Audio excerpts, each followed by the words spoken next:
Excelência, a memória. Olá, eu sou Viviane Cesarino e este é o Vossa Excelência, a Memória. Demorou mais de 40 anos para que o PCdoB, o Partido Comunista do Brasil, elegesse um vereador aqui, na Câmara Municipal de São Paulo. Isso aconteceu em 1988. E este vereador se propôs a revelar um dossiê sobre a vida política de Jânio Quadros e fez duras críticas à prefeita Luísa Erundina na época, no episódio do acordo com a Shell para a reforma do Autódromo de Interlagos. Estamos falando de Aldo Rebelo, presidente da UNE, deputado federal por 6 mandatos, presidente da Câmara dos Deputados, ministro dos Esportes, Ciência e da Defesa. E, claro, ex-vereador de São Paulo, de 89 a 91. Muito obrigada pela participação aqui do senhor no Vossa Excelência Memória. É uma honra, um prazer. Muito obrigado, Viviane, pelo convite, uma alegria. Como é que foi essa chegada aqui? Ex-presidente da UNE, uma liderança no movimento de educação, no movimento estudantil, um comunista chegando aqui na tribuna. Olha, foi uma profunda emoção pela vitória do PCdoB na época, que tinha recém saído da ilegalidade, da clandestinidade. O partido estava na ilegalidade. Foi a primeira eleição, aliás, a segunda. A primeira nós não tivemos êxito, em 86, e a segunda, onde o partido conseguiu eleger um vereador, foi aqui na Câmara Municipal de São Paulo, em 88. E para mim foi, acima de tudo, um grande aprendizado. Eu era muito jovem, nunca tinha tido um mandato eletivo, eu tinha sido presidente da UNE, o que me dava uma experiência que eu julgava importante, mas aqui mandato eu não tinha. E convivi com pessoas muito experientes, né? Foi uma coisa nova também, a vitória da prefeita Erundina, uma coligação de esquerda governando São Paulo. Então, para mim, foi uma experiência muito, muito rica e que me marcou muito e que, portanto, me deixa muita saudade. Deu uma bagagem para essa trajetória que o senhor seguiu assim adiante, foi adquirindo experiência, né? Deputado federal por 6 mandatos. Foi aqui. Aqui foi onde eu adquiri essa experiência mais importante. A Câmara Municipal de São Paulo é o segundo poder legislativo mais antigo das Américas. Só não é mais antigo do que o poder legislativo, a Câmara Municipal de São Vicente, que foi o primeiro. Então, nem os Estados Unidos, nenhum país da América Espanhola, nem o Canadá, nenhum país da América tem um poder legislativo eleito pelo voto do cidadão tão antigo quanto a Câmara Municipal de São Paulo. Então isso oferece a você uma experiência histórica também muito grande. A cidade cheia de conflitos, de problemas. Cheia de desigualdade. De desigualdades, de contradições. E você tinha que conviver, que administrar, que debater tudo isso na Câmara Municipal de São Paulo, que vamos aqui fazer a referência ao Palácio Anchieta, tá certo? Que é um dos fundadores, ao lado do padre Manuel da Nóbrega, dessa nossa querida, importante cidade do nosso país. E o senhor chegou como líder já do partido? Nós éramos em 2 vereadores, o Vital Nolasco, que tinha sido suplente, mas como a prefeita Erundina convocou vereadores para o secretariado, ele assumiu, e eu fui o líder do partido, participei da Constituinte na época, né, da criação da lei orgânica do município, porque nós estávamos vivendo aqui a Constituinte Nacional, em Brasília. E logo em seguida veio a dos estados e dos municípios. Então eu assumi a liderança do partido, era da base de sustentação da prefeita, na época da prefeita Luísa Erundina, mas agíamos com muita independência, quando necessário, inclusive com críticas às posições da administração. Como eu falei na abertura, uma das críticas mais duras foi nessa questão da Shell. O que aconteceu na época que deixou o PCdoB tão ressabiado em apoiar essa questão? Havia no acordo para a reforma do Autódromo de Interlagos concessões que a prefeitura deveria fazer a Shell, a sua rede de distribuição de combustíveis, que nós achamos exagerado. Sinceramente, eu não sei se hoje faria essas mesmas críticas que fiz na época, já que éramos... Por quê? Porque éramos de um partido aliado e as críticas foram muito duras. Talvez começasse por fazer essa crítica internamente, mas nós já saímos atirando publicamente, fomos para a imprensa, eu fui para a tribuna. Foi um conflito duro com a prefeita e que, de certa forma, a oposição terminou usando ou tentando usar. Mas era a natureza do meu mandato, era um mandato muito crítico, muito independente, e acho que isso também era uma coisa boa.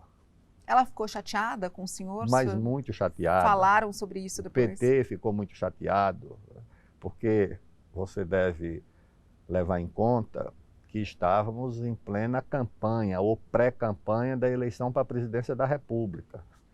E ela era do PT.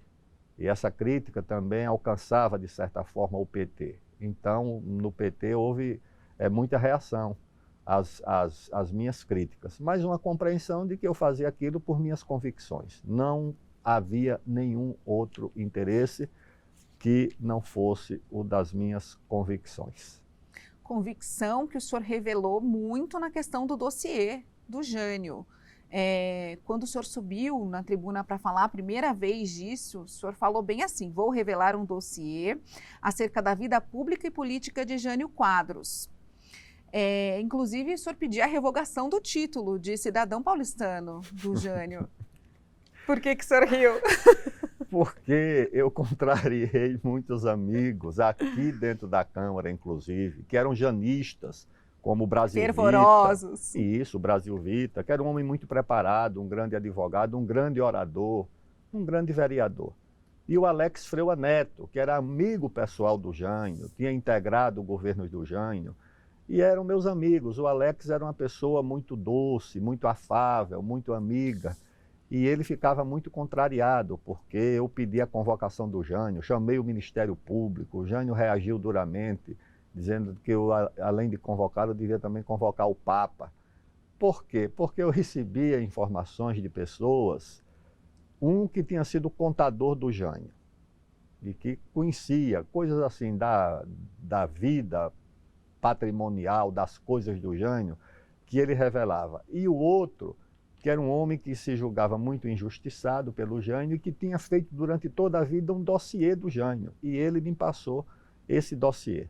E fazia parte da luta política. Havia aqui na parte da bancada do Jânio uma oposição dura à prefeita Erundina, e nós reagimos também pedindo essa comissão especial, a SEI. Não era a CPI, era a SEI antigamente. E eu fui o relator dessa comissão. E demos muito trabalho ao Jânio nesse período. Quer dizer, o senhor abriu essas contas todas que as pessoas desconheciam, eram transações com fazendeiros de Barretos, eram transações econômicas. Exatamente. Do ex-presidente. E tínhamos recebido exatamente desse contador. E como é que foi? Chegou a alguma conclusão? Como é que foi esse trâmite? As comissões de investigação não chegam propriamente à conclusão. Elas fazem levantamentos de informações, de dados, de números, que depois subsidiam investigações que o Ministério Público, ou quem quer que seja, ou o Judiciário, podem fazer.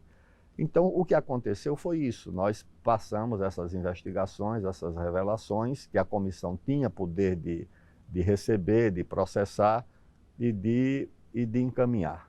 Mas depois eu fui eleito deputado federal logo em seguida, em 90, e não acompanhei mais o processo que ficou naturalmente sob a jurisdição do Ministério Público de São Paulo. O senhor contou que aqui tinha muito vereador janista, ele sempre foi muito polêmico, né? E as pessoas que defendem o Jânio defendem com muito afinco. O senhor sofreu pressão, chegou a sofrer pressão para não levar a SEI adiante? Nenhuma pressão. Todos eles Quanto a isso foi tranquilo? Não, respeitaram havia a discussão política, que a investigação não tinha o que investigar, que não tinha o que acontecer, mas todos eles eram homens muito experientes, muito capazes, como Brasil Vita, Antônio Sampaio, o próprio Alex Freua Neto e outros, né, que tinham integrado a bancada de sustentação do Jânio, mas da parte deles nunca ouvi um adjetivo desairoso, nada de pessoal, né, tudo no campo da política. Aliás, essa sua pergunta me faz reparar no contraste entre essa política de respeito, de tolerância e o que nós temos hoje, tá certo? Nas redes sociais e nas tribunas, que é o ódio, a intolerância, a incapacidade de compreender o papel de cada um na vida política. Na política sempre você vai ter governo e oposição, e é preciso respeitar essas duas instituições. Todo governo que se preze precisa ter uma oposição à altura, tá certo? Senão não é democracia. Senão não é democracia. E a oposição também precisa respeitar o governo, seja ele qual for. Por quê? Porque não está respeitando a figura do mandatário. Você respeita o voto do cidadão, tá certo? O cidadão escolheu aquele para prefeito, para governador, para presidente, para vereador, para deputado. Ele tem que ser respeitado no seu mandato. E, lamentavelmente, isso hoje nós estamos perdendo. Mas aqui nós tivemos de uma forma assim exemplar. Repito, nunca ouvi de nenhum desses vereadores qualquer tipo de ofensa ou algo parecido do ponto de vista pessoal. Havia o debate político, mas isso era muito legítimo. Vamos falar um pouquinho mais sobre o mandato do senhor aqui como vereador no próximo bloco, pode ser? Daqui a pouquinho, então, a gente volta com Vossa Excelência Memória. Não sai daí. Até já!